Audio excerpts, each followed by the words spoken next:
along with your laptop, a writing utensil, and we'll be good to go. Okay. One of the things that I want to make sure that you all are aware of is with building PD for me this year, when thinking about what the concept will be, the concept over pretty much all the instructional strategies, etc., that I'll be sharing with you will be based on the overall concept of change. So for instance, one thing that I learned quite a bit about this summer and am still learning about because it's one of those areas that has so much learning involved, and it's with brain research. So my mini concept would be with brain research as it affects learning.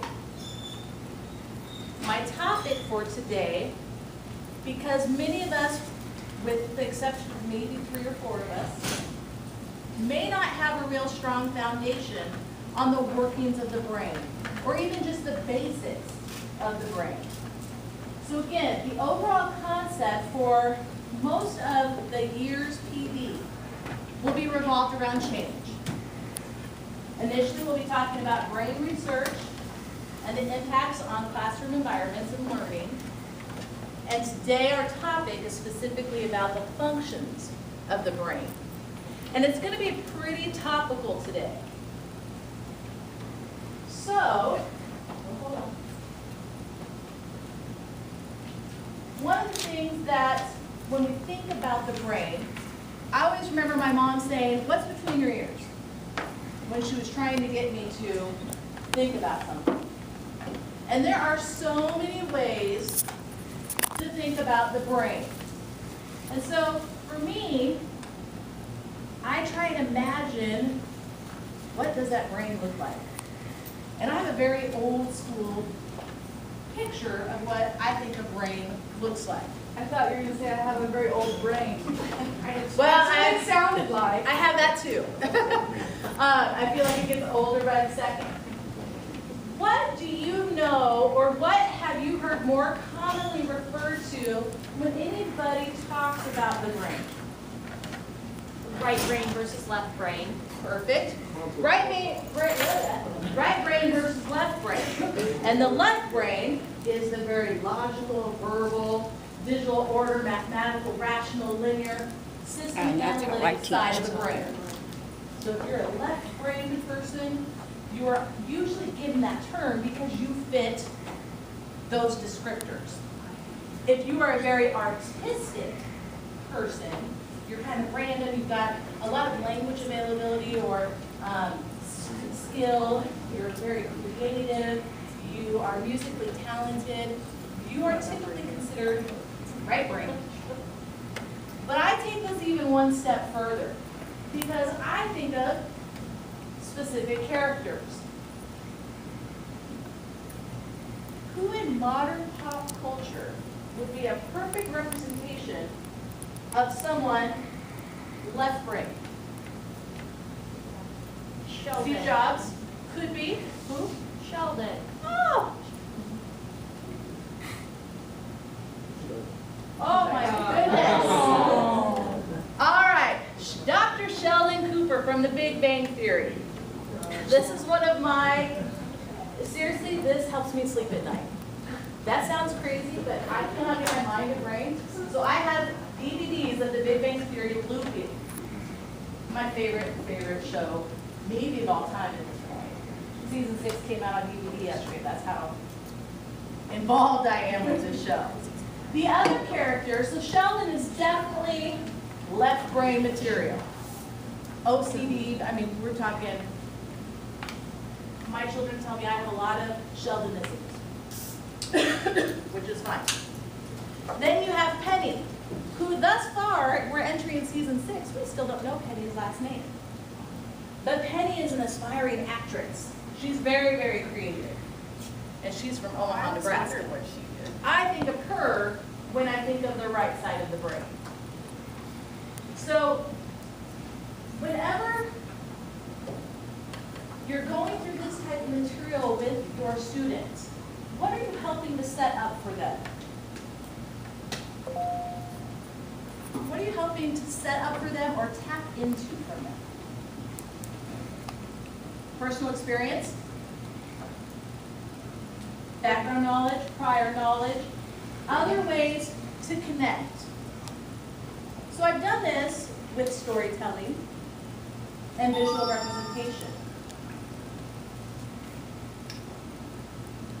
One other way we're going to talk about, because like I said, maybe only 4 people in this room have a strong foundation in the workings of the brain. I was not one of them. I want to make sure that you know some basic vocabulary before we begin. And we're going to use what's known as a paved strategy. Nick, would you mind flipping the lights for me, please?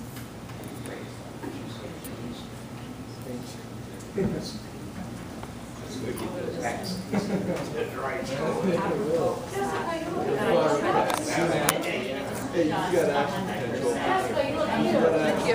Yeah, I love it. Comfy. Des Moines after. Oh, for fun. Yeah, I am. Fun. All about fun, right? What's that?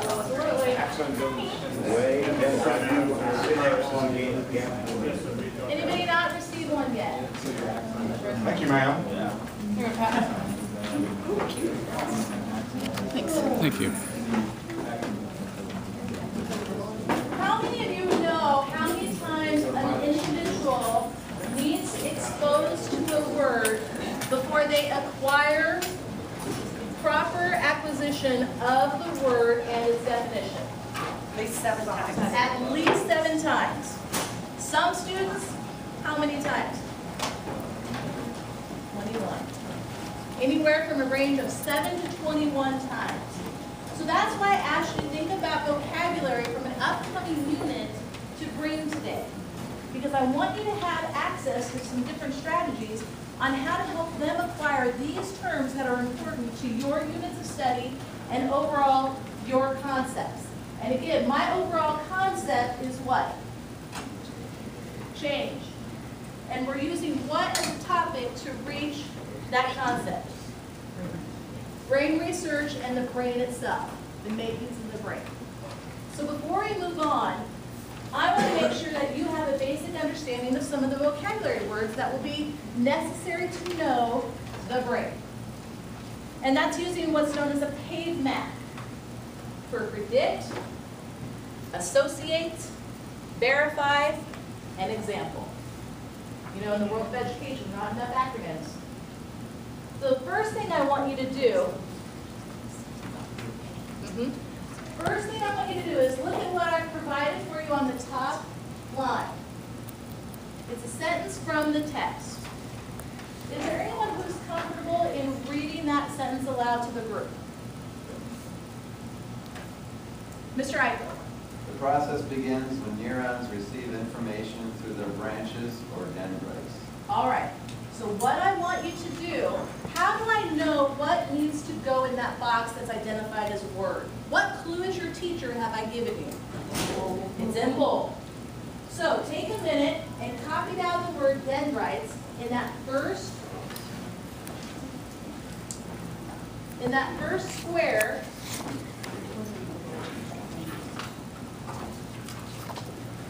Dendrites.